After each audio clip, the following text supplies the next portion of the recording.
ఈ రోజు రాష్ట్రంలో మనం చూస్తా ఉన్నాం. ఈ మధ్యకాలంలో పోలీసులకే రక్షణ లేకుండా పోయింది. మొన్ననే చూశాం, ఒక రౌడీ షీటరు ఒక పోలీస్ కానిస్టేబుల్ ని చంపడం జరిగింది.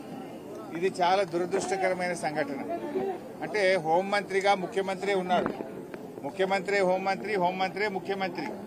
కానీ ఇలా ప్రజల్ని రక్షించాల్సినటువంటి పోలీసులకే రక్షణ లేకుండా పోయింది రాష్ట్రంలో. అంటే ప్రభుత్వం పూర్తిగా శాంతి భద్రతల్ని నెలకొల్పడంలో, ప్రజలకు రక్షణ కల్పించడంలో ఈ ప్రభుత్వం పూర్తిగా విఫలమైపోయింది. ఇవాళ నిజంగా ఒక కానిస్టేబుల్ మరణించడం అనేది చాలా చాలా బాధాకరం. ఆ కుటుంబానికి మరి ప్రభుత్వం అన్ని రకాలుగా ఆదుకోవాలని, వారి కుటుంబ సభ్యుల్ని మరి ప్రభుత్వ ఉద్యోగంతో పాటు వారిని అన్ని రకాలుగా ప్రభుత్వం ఆ కుటుంబానికి అండగా ఉండాలని కూడా మేము ప్రభుత్వాన్ని డిమాండ్ చేస్తా ఉన్నాం.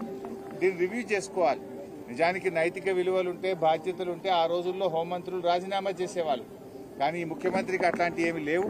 ఇవాళ ఈ రాష్ట్రంలో శాంతి భద్రతలు తగ్గిపోయి గుండాల రాజ్యం వస్తూ ఉంది ఎక్కడ చూసినా కూడా. ఇలా ఇది అంతా కూడా కంట్రోల్ చేయాల్సినటువంటి అవసరం ఉంది.